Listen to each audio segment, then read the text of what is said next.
بسم الله الرحمن الرحيم السلام عليكم ورحمة الله وبركاته كلنتي وعنا وناكسن دمان أصحابتي قيمة يقايها له مرور بكو حيران شبكة solarportal.com solarportal Facebook Live iyo marwalba YouTube solarportal ayaa nagala socon kartaan waxaan live ka ahay caasimadda waddanka Ingiriiska magaalada London maanta waxaa marti ah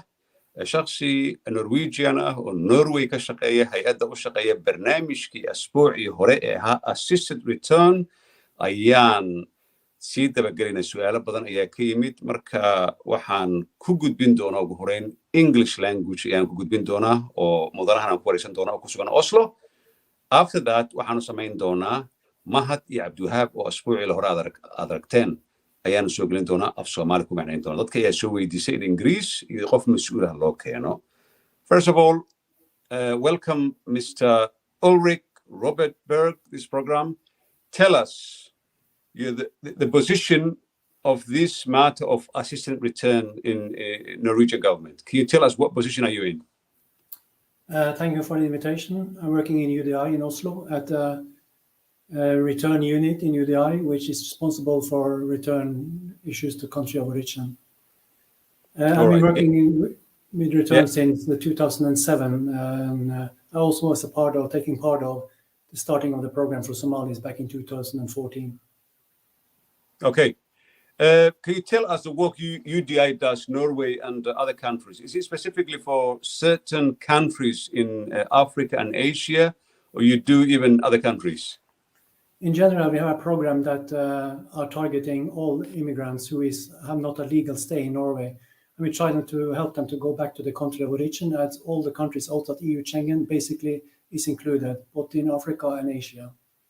And this is a program we have in Norway, but it's also most all the European countries have similar programs. Okay, excellent. As I was saying to you earlier, last week we broadcasted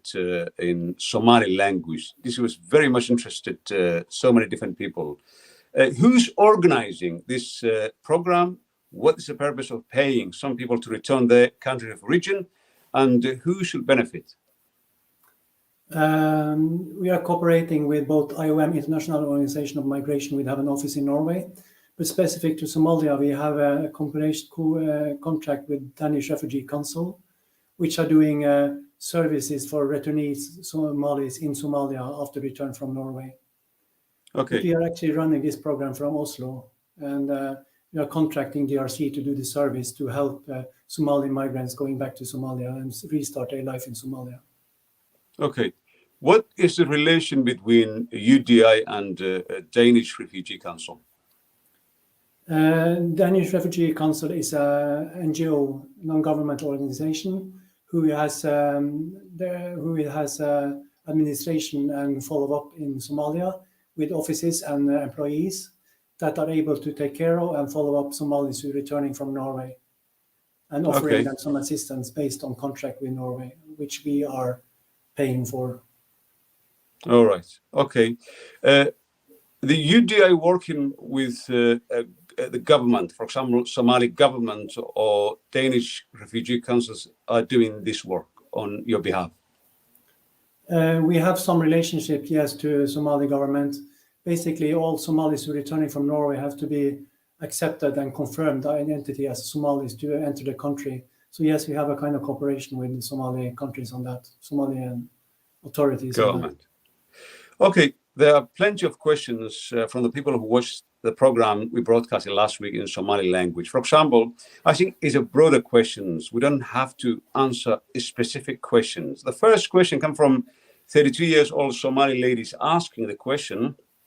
I've been living in Norway 13 years, 9 of that illegally. I have 2 children born in Norway with a Norwegian citizen. I wanted to stay and live with my children in Norway. If I request assisted return and go back to Somalia, is it possible to apply a family reunion? And what guarantee can I get from UDI that I won't get in trouble with the Norwegian authority because of the 9 years I stayed illegally in Norway? That's the first question.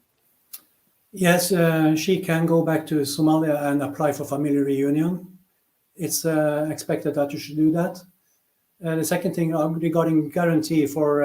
entry ban to coming back to Norway, that have to be looked into individual in your specific case, and I cannot give any guarantee on how that will be handled. Okay, but Mr. Berg, does it help if I have a children who are Norwegian citizen? Does it help, or is irrelevant wherever you have children, or regardless? It will be looked into, yes, and given attention, but how actually that will be evaluated regarding the case, I can't really answer that.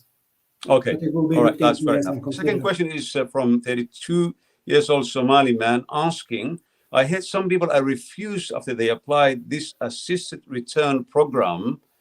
Is that case, or we don't know any specific case of where the people are refused?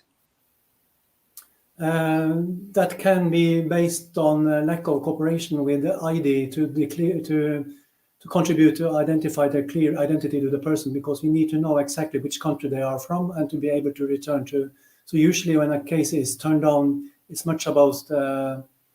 not able to cooperate to come forward with documents that can prove the identity of the person. That's the main reason for why cases are turned down. Mm-hmm.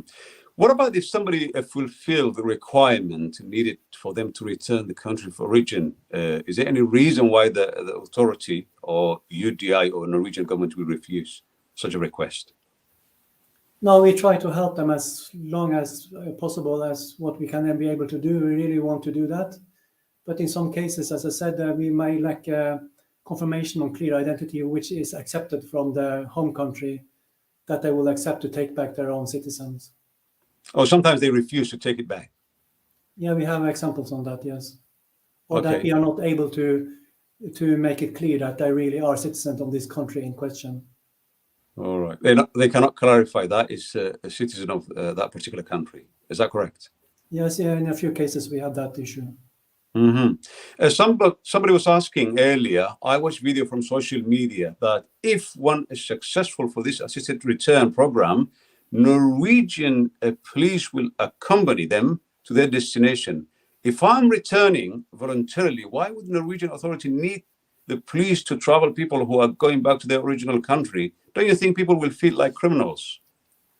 Generally, IOM is organizing the travel from Norway to the country of origin, but in some countries, IOM is not able to deliver this service, and then we have an agreement with the Norwegian police that are able to follow even voluntary returnees on the travel, with also maybe using special travel documents which has to be followed by police to actually get in transit towards the country of origin. So this is a solution we have to have in place, because IOM is not able to deliver the service from some countries. So that's why we used the Norwegian Immigration Police Service to do their job. Yeah, usually returnees to Somalia or any other country, if they're coming back to the country voluntarily, I don't think the police required, because the person specifically asking, I feel like a criminal if people I'm transiting somewhere in Istanbul or Nairobi or going back, then police is with me. People might think I committed crime in Norway or any other European country. Do you think it's something that happens often, or is very rare? It doesn't happen often, but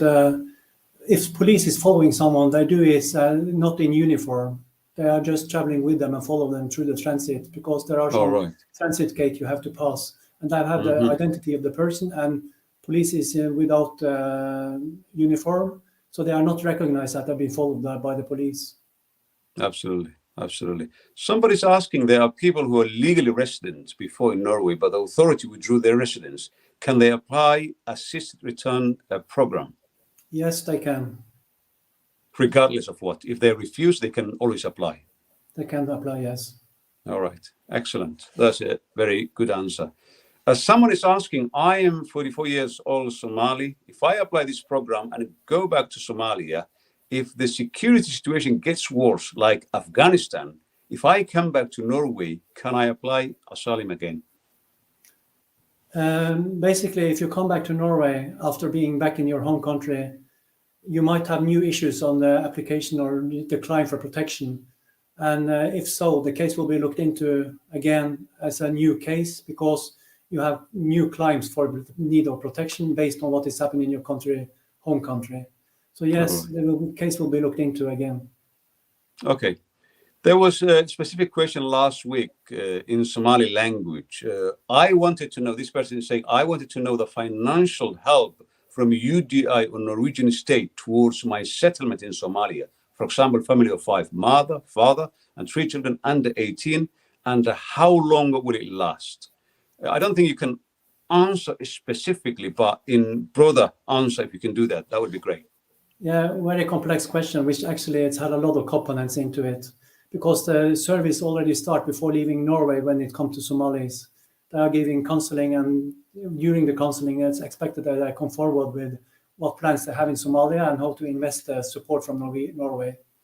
But basically, the support is in cash and in kind. The cash part is 5,000 Norwegian krone or 15,000 Norwegian krone, depends on when you apply according to your negative answer on your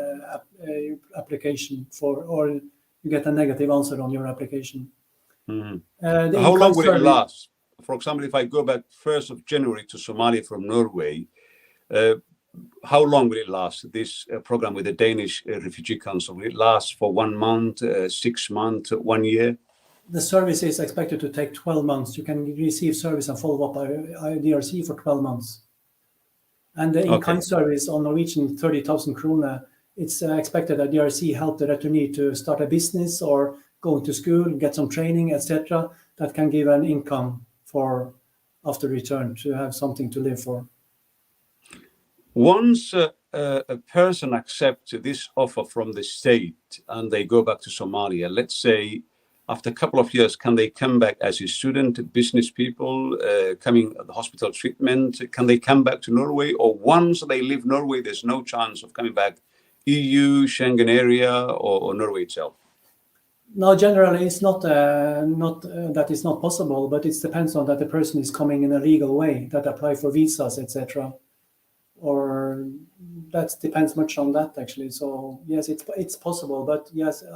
the way the rules are, it's very difficult or very challenging to get the visa to enter EU Schengen area. Absolutely. Someone is asking, I'm 38 years old, Somali man. A friend of mine used to live in Norway and he was refused residency. He went to live another European country. Now he's thinking of coming back to Norway and applying assisted return. Would he get in trouble with the Norwegian authority, or he can return to Somalia voluntarily?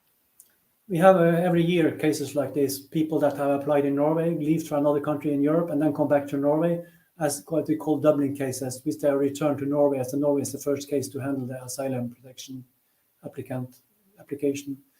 And yes, they will be offered the opportunity to apply for voluntary return, assisted return. So the answer yes is basically yes. It will be given the opportunity to apply for return back to the country of origin. Mm-hmm. This actually, next question related to that this assisted return, does it have any impact on Dublin regulation, which is ULU setting out which country is responsible for looking at the individual asylum application? Would it have any implication, this Dublin agreement? No, actually not, because the person are moved back to Norway and then you have to be followed up by the rules in Norway. And the rules in Norway is that you're giving an offer for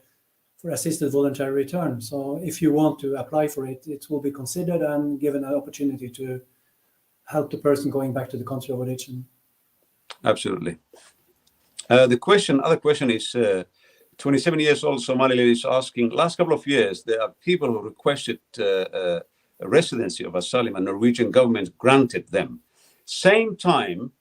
we are hearing Norwegian authority are forcibly sending some people back to Somalia. How is it possible? Some people, same city, same situation, some are given and some are refused. Is that something you see every day, Mr. Berg? Not every day, but seen from outside, you can see that the cases look very similar, and it's not straightforward to understand why they got different kind of answer. But as we used to say, there are always some differences in the stories when you look more into it, and that not people who is not inside the case might not see the difference between the cases. So when two cases come out with different answer, there are always some differences in the case that all things have been looked into, and consequences and background, etc., that are playing a part for the decision either go as a negative or a positive. But yes, All right. from outside it can seem that the cases are similar, but maybe some of them they are not. But even there seems to be. Mm-hmm. I suppose the program, the way people are refused residency in Norway is varies different. Some people are refused because of the system is not satisfied. But is there any criminal element, people who spend time in Norwegian prison system being sent forcibly or use this program to go back to Somalia, or the system you guys within UDI using is something to do with the voluntarily only people who are wanted to go back to the country of origin? This is a program for voluntariness, and voluntariness is a basic line. So the person have to give consent to that return is voluntary, and a cooperation actually on that. And DRC have also high standards with regard to all things is based on voluntariness, and that the person is cooperating with regard to the service to be received after return. All right. So in this case, in Somalia, some places are very peaceful, and some other regions, not everyone comes from Mogadishu, capital, which is relatively peaceful now, I would say relatively. If somebody wanted to go somewhere and everything's been done from UDI side, if the situation changed dramatically, what's going to happen? The first thing is that DRC is very clear on they can only give service in secure areas, which is not Al-Shabaab areas. And if the person want to go to an area which is not is controlled by Al-Shabaab, etc., is DRC considered not safe, they will not be offered this service. So that's actually, it's not possible to do the return with the voluntariness. So we are not able to help the person then through the program. Let's say I'm in Norway and I wanted to use this service. What shall I do? Let's say from Monday I want to use, because people, the way the Somali people think is they just wanted to do the thing straight away without complication of filling the forms and going online and do too many research. They wanted to do, boom, straight away. What shall I do if I'm in Oslo or Bergen or anywhere within Norway, within the Kingdom of Norway? What shall I do from Monday on if I wanted to apply this system? You can go into udi.no immediately, and there is an application portal where you can register as your application. And we will have the application tomorrow morning and can start working on it and contact you with regard to what you can have to come forward with regarding to paper and cooperation, and also make it clear if you qualify for the program with DRC, and connect you with DRC so DRC can contact you and have a counseling session with you with regard to your application and what service they can help you with, both before Norway and after they arrive in Somalia. So the first thing to do actually is to contact UDI or use the application portal, which is on udi.no. What are the timelines, Mr. Bergen? If I start from 1st of January timeline, and from the day I fill the form and the day I'll be landing in Somalia, somewhere in Somalia, what's the timeline? People want to know the timeline. Which you have all the papers needed on table. We can speak about 3 to 4 weeks, but then everything have to go in a row. If not, it will take maybe up to 8 weeks. It's normal, but depending also upon the cooperation with the applicant and how willing to cooperate the person is. So it depends on how fast things can be done, actually. Okay, excellent. The last question is, ladies asking, I've been living in Norway since 2002 illegally. I hear that the cases like mine are looked on from next year. What are the chances of being granted a residency? That's slightly nothing to do with the UDI, something to do with immigration services. But could you kindly answer this lady's question? I'm not sure I got what the question was. Can you repeat it? Oh, she says she's been living since 2002 illegally in Norway. I heard recently from somewhere within Norway that the cases, people who've been living such a long period of time are looked on. Do you know anything about that? Yeah, there was a regulation applying for opening for people that have been more than 16 years in Norway to apply for a new permit, etc., if they came here have a negative answer. And it's what's starting from 1st of June this year and ended 1st of December this year. So actually the window for applying for this permit is over. It was closed down 1st of December. So there was an opening, yes, for this, but the time is finalized already. Sorry. All right, that's fair enough. And I know Somali speakers are working UDI. What's the chance of me speaking specifically? Because not everybody speaks Norwegian fluently. What are the chances of me talking to somebody and asking, can I speak to Somali speaker? Are they available anytime? Not the staff inside Norway, but we inside UDI, sorry. But we can use interpretation and people that can help us with that, professionals. Excellent. If that is okay. needed. Is there anything we left that you wanted to tell Somali, English-speaking Somalis who are watching at the moment or will be watching from other social media platforms? Any other, before we go to the guys, Abduhab and Mahat? Any message? If you consider applying for assisted voluntary return, I recommend you to look into udi.no. There is information both in Norwegian and English. And there is also an application portal where you can apply, and then you will give a phone number and we can call you and we are able to have a counseling conversation with you with regard to your question and things you want to find out about. Excellent. Thank you very much indeed, Mr. Bergen. From UDI, I think the message is very clear from here. And I'll be going to now to Mahat and Abduhab, which is your colleague, and then they will be explaining. They're actually listening at the moment. And thank you very much for coming to us and explaining everything. We're very grateful from Solar Portal. Thank you very much, sir. Thank you. Thank you. Okay.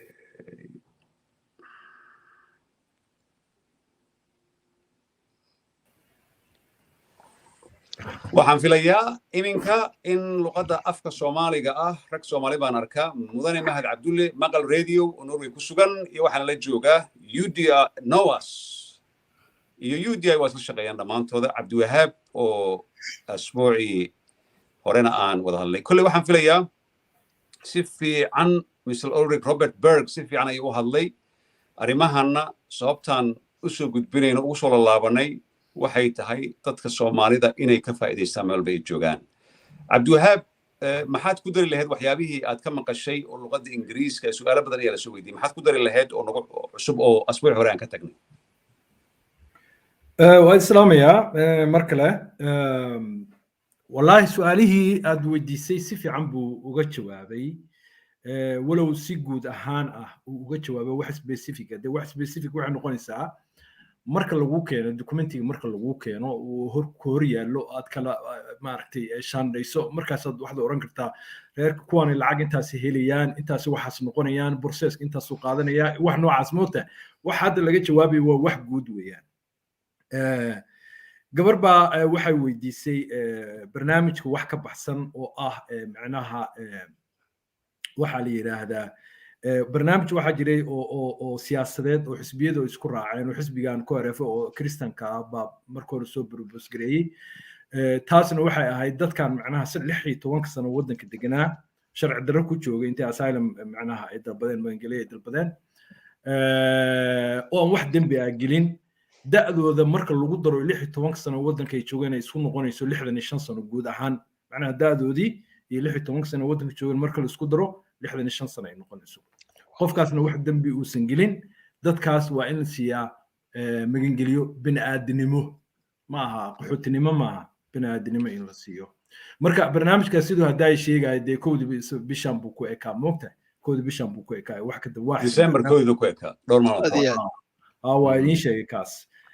dad badan oo aan nala soo xiriiray aan u dalabnayn waa jiraan oo sharciga ku helay sidaas nuwaas ahaan dad badan baan arinta nagala soo xiriiray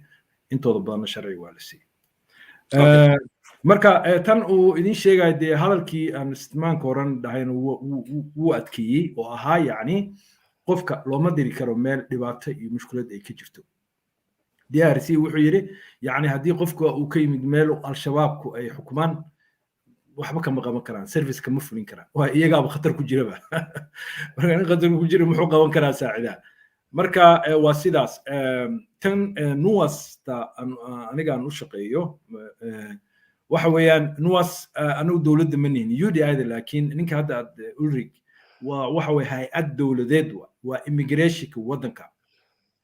oo macnaha baasaboorka sidaan hore u sheegay qaxootinimada ardaynimada viisaha safarada waxaas dhan ay qaabilsan yihiin baasaboorka markii oo maartay Norwegian citizenship-ka dalbanaysid waxaas dhan bay qaabilsan yihiin waa hay'ad aad u ballaaran laakiin annaga macnaha hay'ad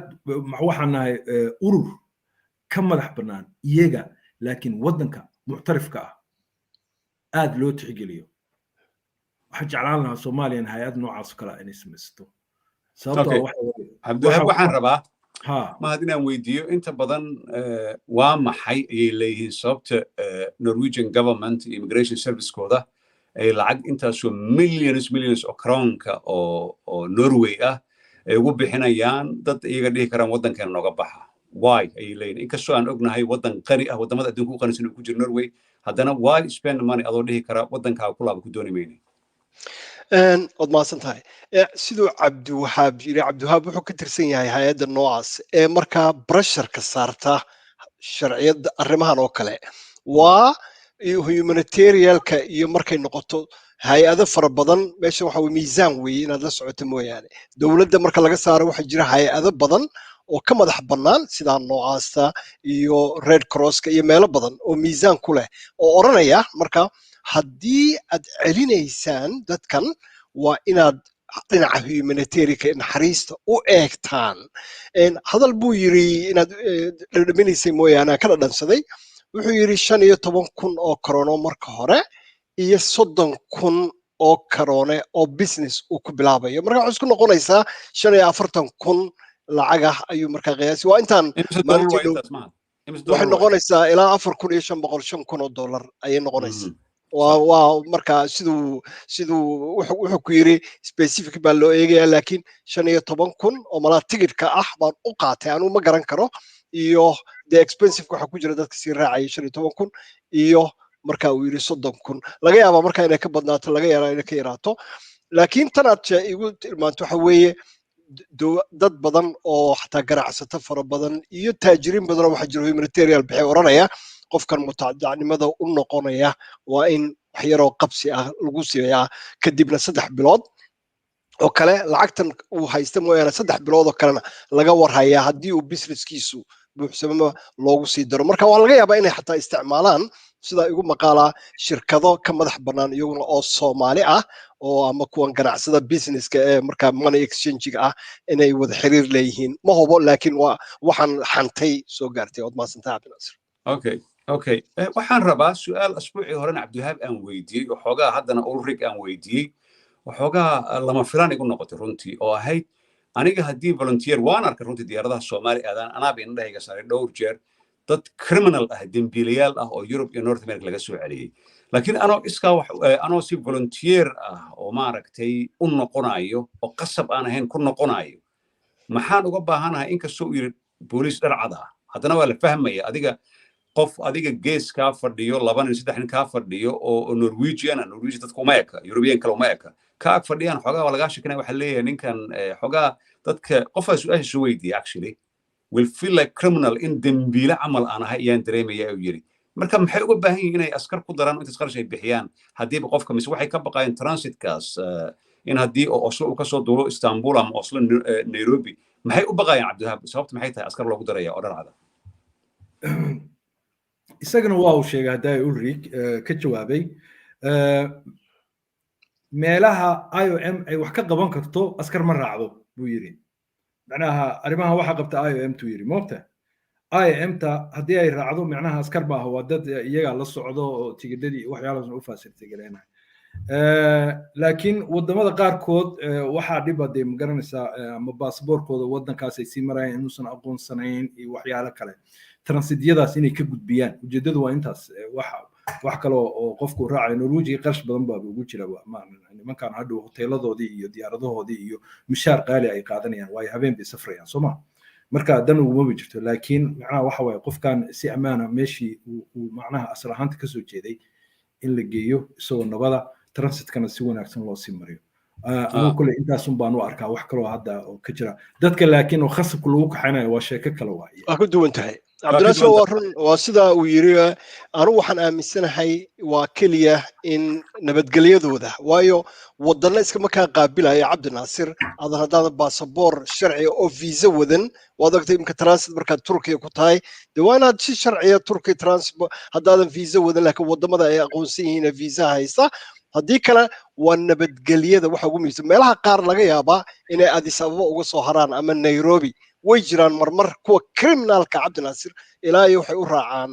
magaalada muqdisho ama markaa meeshii ay diyaaraddu destinationka ugu dambeeya tahay laakiin sida kale diyaaradahan kale waxa weeye dad dhar cad bay xiran yihiin way ku ixtiraamayaan way isla sheekaysanayaan hadduu doonaya xaggaasuu iska taagnaanaya way iska warhaynayaan laakiin ma aha wax geesaha lagaa taagan yahay sida criminalka halka lagugu dhagan yahay oo dadaad wada shaqaynaysaan siday ila tahay aniga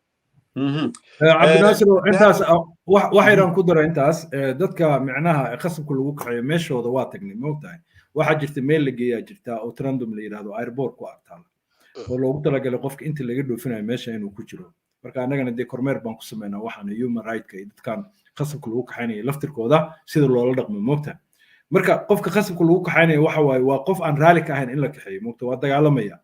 candhuuf buu tufayaa harantii buu tuurayaa feer buu tuurayaa waxay u geliyaan madaxa qalab bay u geliyaan uusan candhuuf ku tufi karin oo candhuufta bannaanka uga soo bixin jeeb bay ku xirayaan lugaha ay ka tiinada iyo qofku waa la socdaanba marka kaas waxa waaye totally waa ka duwan yahay qofkan kale oo IOM-ta iyo kuwaan maarata hadda UDI ay raacayso askartan dharcadka meelahaas iska fadhiisanayaan xataa inaysan dhinac fadhiisan bay u badan tahay ma dhinac fadhiisanayaan keliya waxa waaye transidyada inay gudbiyaan keliya waxaan kaloo weydiiyey cabdilhabo timelineka waa muhiim runtii dad badanaa soo weydiinaya barnaamijka intuu socday timelineka oo ah haddii qofka uu codsado ama application uu samaysto wuxuu yidhi within 4 weeks laakiin mar walba waxay ku xiran tahay specific ay ku xiran tahay laakiin tan aniga xoogaa uu ii sheegay UDI website-kooda gala uu yidhi oo markii dambena aan iri qof Soomaali ah dadka qof walba oo Norway ku nool xataa iska dhaafay luqadda Norwegian-ka oo aad u dhib badan dad Ingiriiska 30 sano ku nool oo xataa basic constructive of English language aan ka siinaa jira marka anigoo 10 sano joogay oo Soomaali ku dhex jiray oo luqaddii Norwegian aan ka siinay UDI haddii aan rabo in la iga caawino oo af Soomaali aan heli karin maxaad NOAS iyo hay'adaha kale iga caawin karaan aniga horta waddankan sharciga ka jira macnaha sharcigana siduu yahay ayaa loo raacaa ama UDI ha noqoto ama booliiska ha noqdaan ama NOAS ha noqoto ama cid kale ha noqoto qofka wax ku saabsan xaqiisaba haddii laga shaqeynayo wax sharciga ku saabsan haddii laga shaqeynayo qofkaasna uusan fahamsanayn luqadda markaas meesha looga hadlayo sida Norwegian oo kale waxaa qasab ku ah ciddaas markaa arrintaa faraha ku haysa in ay macnaha engage gareeyaan turjume inay dalbadaan ama turjumahaas teleefon ha ku turjumo ama ha loo yeero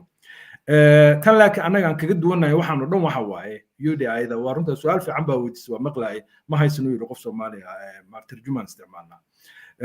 waxay ahayd dad Soomaali inay shaqaaleysiiyaan taas macnaha waa ku xoojinayaan laakiin waas ahaan annaga hadday noo imaadaan luqadihii kulli waa lagula hadlaa intaa keliya celinta keliya annaga focuska ma saarnee waxaan focus ku saarnaa qofkan maxaa markii hore sharciga loogu diiday arrintan macnaha waxay salka ku haysaan rabnaa inaan ogaano moogta in sababta sharciga loogu diiday sax ahayd iyo inay khalad ahayd in qofkan waddankiisa lagu celin karo oo haddii lagu celiyo marka uu jabayo xeerkii macnaha European Human Rights Convention ko article 3 ah oo yacni qofka hadhow dhibaato ay ka soo gaarayso waddanka waxaas oo dhan baan fiirinaa kadib baan markaan aragno inaysan wax chance meesha jirin markaas waa laga saacidaa waa lala dalbaa xataa marka annagana wuu noo imaan karaa oo labadaas faa'iido helayaa qofka joyskan saas kale ama sidii UDI-da ay sheegtay toos intaad meeshooda u gasho qof Soomaali oo luqadda yaqaana ka saaciday la xiriir marka waxaan rabaa inaan ku daro Dublin regulation-kan ayaa jira tusaale ahaan dad badan ayaa jira oo badan Mediterranean-ka oo u dhaxaysa waqooyiga Afrika iyo Talyaaniga ka soo galay Lampedusa iyo goboladan ka soo galay ku yaala koonfurta waddanka Talyaaniga qofkaas haddii faral looga soo qaado oo Norway yimaado dad xataa waxaan arkay aniga indhaha aan saaray oo Itaaliya ku arkay 5 bilood 6 bilood iyagoo Norway joogay markii dambena la soo dhoofiyey marka qofka noocaas oo kale ah haddii uu Norway ku sugan yahay programkan ma codsan karaa mise waxa leeyahay Dublin Agreement Regulation-ka ee jabisay Talyaaniga ama shaqimad ku laabo su-aasha isaga haddaa weydiisay wuxuuna uga jawaabay yacni waa uu dalban karaa qofka laakiin qaabka su-aasha u weydiisay baa waxay ahayd yacni qof Norway intuu iska dhiibay ka tago waddan kale tegey oo markaa haddana dib Norway ugu soo laabtay oo markaa assisted return ka dalbaday saasaad u weydiisay waxaa jira arrin kale dhinaca kale aan ka fiirinaya arrinta Dublinka haddii qof uu ka yimaado waddan kale oo Yurub ah Norwayna uu yimaado uu markaa magangelyada dalbado Norway shuruucda qaxootinimadan uu soo buuxin Norway laba arrimood baa markaa u bannaan qofkan inay waddankii isku celiso ama waddankii Yurubta ahaa uu ka yimid markii hore inay u celiso haddii waddankiisii ku celinta waddankiisa ay ka fududahay in lagu celiyo waddanka kale oo Yurubiyaanka waxa lagu celinayaa waddankiisii asal ahaan uu ka yimid dhinacan Dublin regulation waxaas lama fiirinayo markaas ma la siinaya ka dhaxgalay su'aal ka soo dhaxbad markaas ma la fiirinayaa in assisted program la fiiriyo mise askar inta lagu diraa leeqasa baa lagu diraya haddii uu dalbado waayo qofkan markuu halkan yimid wuxuu dalbaday magangeliyu dalbaday Dublin si kasta uu yahay marka waxa lagu sameeyaa codsigiisii qiimeyn baa waa la qiimeynaya laakiin in la siinayo 100% sure ma ku dhihi kara laakiin codsigiisa waa la qiimeynaya haddii loo diidana annagu nala soo xiriiri karaa okay mahad su'aalo badan ayaa ay soo weydiiyaan waxay leeyihiin dadka adi kolley waa aragtay intaas sanad ku noolad waddanka dad ayaa let's say waxay ka wada yimaadeen hal magaalo oo Soomaaliya let's say Boosaaso ka soo qaad qofna waa loo diiday qofna waa la siiyey marka ma waxay ku xiran tahay dacwada saa u soo gudbisid inay ku xiran tahay sida lagu qaabilo laakiin let's say xataa isku qabiilaan sheeganay isku magaalaan sheeganay qofna waa la siiyey qofna waa loo diiday waddan ka baxaa la yidhi arrintaas ma dhacdaa ma aragtay hadda ka hor boqol mar Cabdinaasirow waxay ku xiran tahay waa case by case laba qof baa la kala wareysanaya waxa kala wareysanaya laba qof oo kala duwan sida Cabdinaasir iyo Mahad u kala duwan yihiin una kala khabiirsan yihiin baa laga yaabaa inaad 30 sanadood tarjuma noqonaysay interview qaadaysay iyo aniga oo ku cusubo 2 sanadood shaqada u haysto meel arday ka imado markaa la qortay oo emotionkiisu uu yahay maaragtay marka loo sheego dhibaatadaas jirta sida case-ka aad tiri waxaan ka imid gobol meeshu doonaysaa gobolada ka yimaadeen xataa qabiilka uu sheegtay laga yaabaa qofkani inuu ku dartay uu kufsi dhacay yiri waa kufsigaasaa dhacay nabaradaasaa igu yaalla la soo xaqiijiyey xataa hadduu geed ka soo dhacay whatever moogta waa tusaale baan kusoo leeyahay iyo qof aan ku darsan oo yiri dhibaataan ka soo cararay dhibaataduna marka badanaa Soomaaliduna waxa la leeyahay general bay uga sheekeeyaan waana la soo laayay ma yiraahdaan waa la ilaayay waxa la yiraahdaa adiga Cabdinaasir maxaa kugu dhacay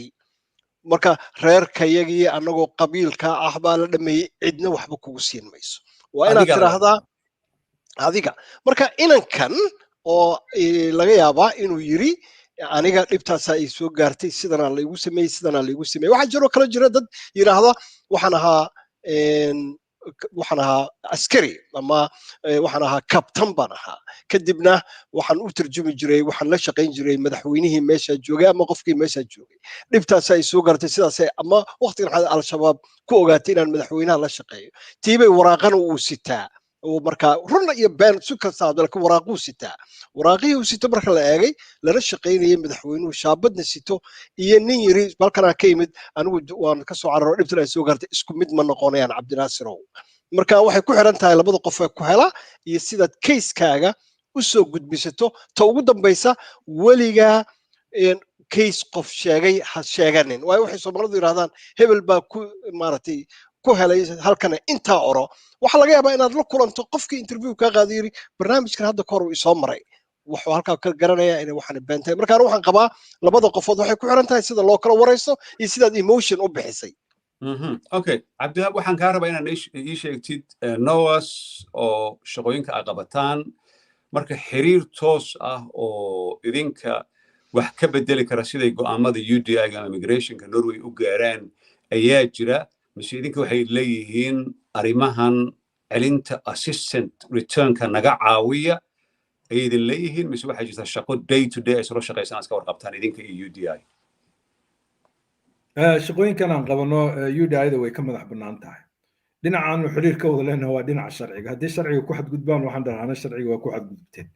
dhinacaas way wada shaqaynteena waa wada shaqayn ku base garaysan sharciga waddankan ka jira iyo human right-ka iyo Geneva Convention for Refugee waxyaalahaasaan ku wada shaqaynaa tan assisted return-ka program waa jiraa oo iyaga laftirkooda ay finance gareeyaan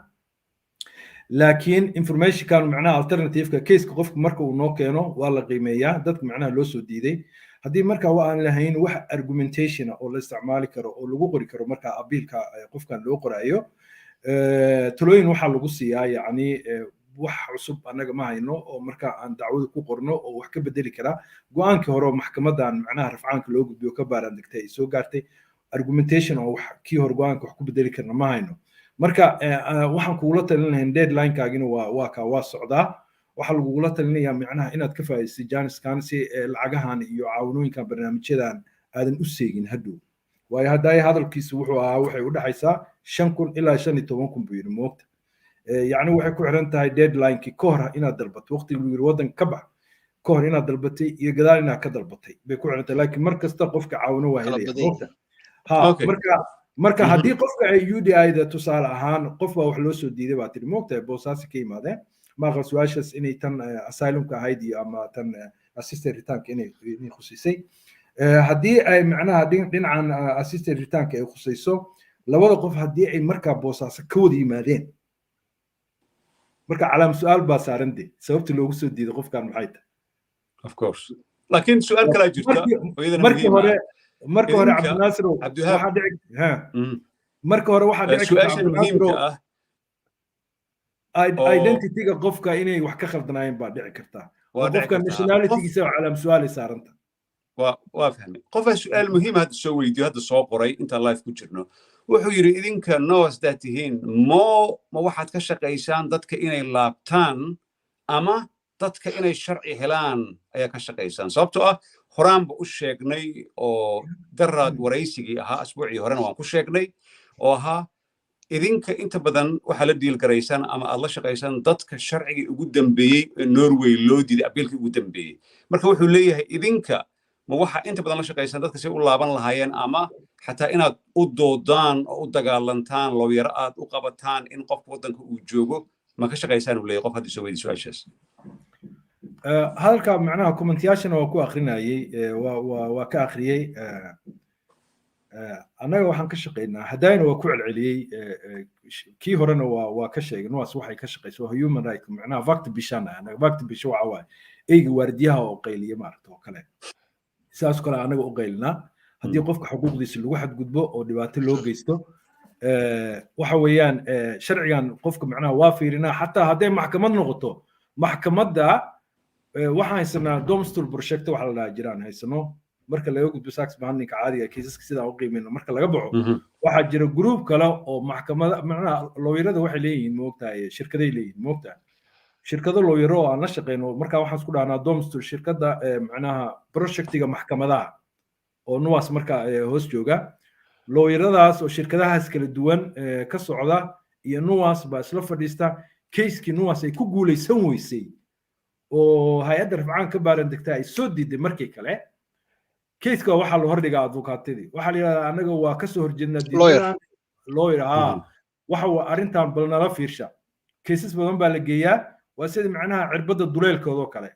macnaha keiska hadduu cirbadda duleelkeeda ka dhex baxo oo lawyerada waa aqbalayaan waa qaadanayaan waxay leeyihiin shirkadihii lawyerada ah keiskan annagaa gelayna bilaash baanu ku qaadanaynaa lacag kama rabno qofka laakiin haddii maxkamadda looga soo guulaysto mar kale lacag baa qofku lagu soo yeelanaya 60,000 miya ma aqaan Norwegian crown waana qof laakiin waa qof macnaha salaadna u dhowrnayna wax sharcina haysan oo shaqana haysan 60,000 xaq uga keenaya marka waa inuu isku tuuraa maxkamada marka nuwas waa respected macnaha organization in Norway hadda waa idin sheegaya tan assisted return-ka macnaha waa alternative waxaan ugu sheegnaa jaaniskan waa haysta halkaana bariis ayaa la halkaana muufataa la camal waay moogta doorashadaas kale waxa waaye waa ku caawinaynaa sharcigaaga si aad u heshid haddii aan ku guulaysan weyno warniyo arrintaana waa jirtaaye bal fiiri dowladdu waxay aaminsan tahay oo lagu celceliyey in waddankaaga dhibaato kaa soo gaareen oo waddankaaga haddaa ku laabato balaayo ku dilaysa wax ku cirsanaya inay jirin iyagoo dhinacyo badan wax ka fiiriya nuwaasta laftirkeeda waa qiimaysay waxba macnaha annaga ma qaban karnee arrintan bal ka fiiri jaaniskan yuu ku dhaafine marka waa alternative adaa lagu sheegaya ama meeshii waa leedahay talo iga siiyo maxaan sameeyaa iyo sidee u dalbadaa iyo ama meesha uga dhaqaaqaysaa waa iska tegaysaa waxba marka nuwaas ayaan ugu galgalan waa sidaa wey cabdinaasirow noas anigoo haddaanan u xaglinaynin cabdiwahaab waayo sidaan u ogahay weeye nowastu waa adiga waa opposition oo kalaad ku qiyaasi kartaa UDI-da waa kelmadda aan markaa kugu saxay waa opposition waa sidaa adduunyadana iminka dowlad wadaag baa la sameeyey qaybta bidixda de midigtuna waxay eegtaa khaladaadka kuwan marka nowas waxay u taagan tahay marka humanitarianka laga yimaado khaladaadka ay samayso ay leedahay sidan iyo sidan maaha marka waxaan filayaa dad badan baa de ku xiran laakiin de mar walba ma guulaysato oo awoodii iyagu waa urur siyaasadeed maaha marka waa dadaalayaan laakiin maaha awood ay leeyihiin ay oran karaan sidan baa la samaynayaa moogta laakiin way soo bandhigaanoo de markay jaraa'idka muhiimadda miidiyaha waa laga yara baqaado waa awood bay leedahay waa powerful soo dhowo waan gartay ugu dambayn waqtigayaa la soo gaaray maxaa fariina cabdiwahaab adigoo ku hadlaya magaca nowas ku hadlaya waa maqalnay mr berg inuu si fiican u hadlay oo 20 minute u hadlay maxaa fariin ah dadka waddan muhiima dadka intooda badan ma oga dadka waxaa la yidhaahdaa Norway adduunka maxay u tartaa laba waxyaalood baa la yidhahdaa nabadana way dhoofisaa gaaskii batroolka iyagaa number 1 waa adduunka marka waddan qani ah oo waxbarasho fiican wax walba lagu noolaan karo inkastoo anaga Soomaali sidii la rabay aan uga faa'iideysan marka hadda arrintan programkan returniga ah dadka volunteer ku laabanayo ee dadka raba inay apply garayaan dadka raba in sharci laga caawino maxaa fariina u diraysaa sideedii kugu imaan karaan ma ballan bay u baahan yihiin xafiiskiina sidee access loogu heli karaa bal noogu soo xir adoo maas waqtigan ugu dhamaado okay aad baan u mahadsan tahay cabdinaasiir solo waxa weeyaan waxa la yiri ama si xayya baa loo noolaadaa ya ama waxa la yiraahdaa maxay ahayd haddaa dhimanaysa dhareerka waa la iska tiraa Soomaaliya dhawankaaga ciidda waa laga ilaaliyaa macnaha waddankan waa runo waa waddan qani ah waaye dadkiisana aad bay u yar yihiin ma badna hase ahaatee haddii aadan sharci ku haysan wax walba waa kaa xiran yihiin bangi ma heli kartid guri ma haystid caafimaad ma haystid shaqo ma haysatid wax aad ma guursan kartid waxba ma samayn kartid qof intaa u tagto ilmo waa iska dhaldhali kartaan haddaa rabtaan qofkaas kalaa ilmaha qaadanaya waxba ma katid ma jirtid invisible bad sharciga haddii shuruudaha aad buuxin weyso haddii aad is leedahay waddankaagii magangeliya ka jirta aad ka helaysaa oo cid kugu dhibaataynaysa ma laha aniga waxaan dhihi lahaa kan waas ahaan maaha ka cabdulwahaab ahaan shakhsiyan aniga qofku waa bini'aadamka waa inuu resilience leeyahay waa inuu adkaysi leeyahay waa inuu ka dabaalan karo dhibaatooyinka soo gaara ma aha yurubaanimadu hadhowna waa ka laabta dadkii waa igu qoslahay ma aha 10 sano oo dhallinyaronimadaada ka tegaysa iyo xoogga markaa lahayd waa wax walba ka liita oo aad meel cidlaha ku dhamaysay haddaad shaqaysana waxaa ka shaqaynaysaa makhaayad iyo meelo maalayacni ah oo lagu siinaayo lacagtii aan sharciga ahayn oo aadka u yareeto slavery waa slaveryga lacagtiis wax yar oo maalin booliiska hadduu kugu imaano lagu qabanayo ay leeyahay waddanka uga shaqaysa marka waxaan dhihi lahaa haddii aad is leedahay dowladda keiskaaga si khaldan bay u fiirisay dhibaatadii aad sheegatay waa run waddankaagi dhibaata ka jirta deegaankaad ka timi haddii aad laabatana waa lagu dilayaa ama kufsi ama xoog guur ah waxaasaa lagugu samaynayaa nala soo xiriir haddii aad doonaysid waddankaaga inaad si nabada ugu laabato oo lagaa saacido isla markaasna keiskaaga dib aan u fiirino nala soo xiriir nuwas.no waay nuwas.no oo Norway laga soo gaabiyey Norway Norway loo soo gaabiyey taleefanka ku qoran gal soo wac af Norweji haddaan aqoon waxaa dhahdaa cabdiwahaab de ama abdulwahaab de ama saciid de toos baa taleefankayga loogu soo xiraya waa dhamaad hadal cad waaye waxaa kaloo ka heli kartaan tabcan maqal radio iyo tarbashaash iyo YouTube iyo kali doontaan mahad adaa odaygeeni Norway ah bal noo soo xir cabdinaasir waxaan kusoo xirayaa marka hore waxaan u degayaa dhalinyarada waddankii joogta ee ma ku fikiraya Norway bay maqleen waxaad ku iman kartaa adigoonan isa soo tahriibin waxa Norway 85% way joojisay inay Soomaali qaadato iyo cid walba in yaroo Suuriyaan ah oo yaryar oo sheegta diiba kala duwan iyo adduunyo waa laga yaabaa in yar oo sanadkii 0.01% oo caalamka ka soo qaadato sida dhadhaab waa macquul iyo qaahira iyo meelaha laakiin qof inuu yimaado isdhiiba waxaad ogaataa 7 sano 8 sano 9 sannadood adigoo 23 jir oo timid ayay kaaga dhammaanaysaa waxaad samayn kartaa inanka hadda ay maqlayo waddankii jooga meel kasta ee shaqaysanaya oo ardayga ka baxay kow ardaynimo waad apply garayn kartaa meelo badanoo la apply garaya jirta si ardaynimo oo legal way ah waxaa jira sponsoryo la maro illegalka ku kaalay intaad waxbarashada iyo shaqadiiba waa lagu ogolyahay hadhowna si edaba u noqo marka dambena waxa weye markasta waad iman kartaa kuwa kale ee ganacsatada ah ama lacagta haysta ama waalidkooda iyaguna saasoo kale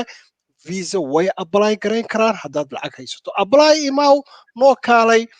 arag business ka bilow dad Soomaaliya sharing la samee sida adduunyada ay sameeyaan ku arkay Mexicaanka oo ku arkay Carabta kale oo ku arkay xataa Ethiopiankana waa sameyn kartaa laakiin idin kulama talinaya wadaagayaal inaad waddankan mar kale iska dhiibtaan maaha 9-neydii maaha 8-neydii imika way isbedeshay cid baasaboor iyo sharci ku siinaysaa male inamadii yimid ee laba sano loogu dhuftaa 20 sannadood bay joogaan wakaa cabdiwaabadan biishaga wakaa isaga ay qabanaya oon la siin weli baasaboor Norway ah oo mar walba 2 sano sanad lagu eegayo criminal dhibaato wax baan ku soo gaaraya marka talada ugu horeysa inamada kale halkan jooga ka faa'iideysta programkan anigu adiga ku xiranta adaa garanay qof walba waa shakhsiyan isqiime waxaad tiraahdaa anigoo cabdinaasir 10 sano kale ma sii joogi karaa okay makhaayad Soomaaliya oo ka shaqeeyoon cabdinaasir oo $20 karo waxay siiyaan $2 ayay siiyaan makhaayadaha Soomaalida $2 ayaad ku shaqeynaysaa iyo $3 waxa jira aad wareysan doontaa cabdinaasir oo in Soomaalida ku soo diyaariyay halkan si sharaf uga tagay waddankii tagay caawa Nairobi aan iskala hadalnay usbuuca dambe waad wareysan doontaa insha Allah oo si qurux badan u nool oo wax wuxuu yiri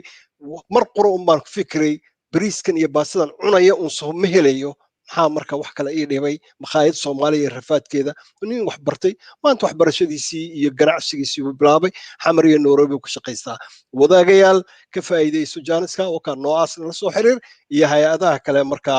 khusayso ama gal UDI.no oo halkaa la soo wada xiriir cabdiwahaabna waxa idin jooga aad baad u mahadsantiin oo walkan mahad cabdullaah maqal raadiyo cabdinaasir aad baad u mahadsantahay ku soo celiyay mikrofoonka waa mahadsantihiin cabdiwahaab Mr. Berg iyo mahad maqal radio hadduu idin dhaafo tarbushash family iyo YouTube aad ka daawan kartaan insha Allah wixii kaloo la xiriira NO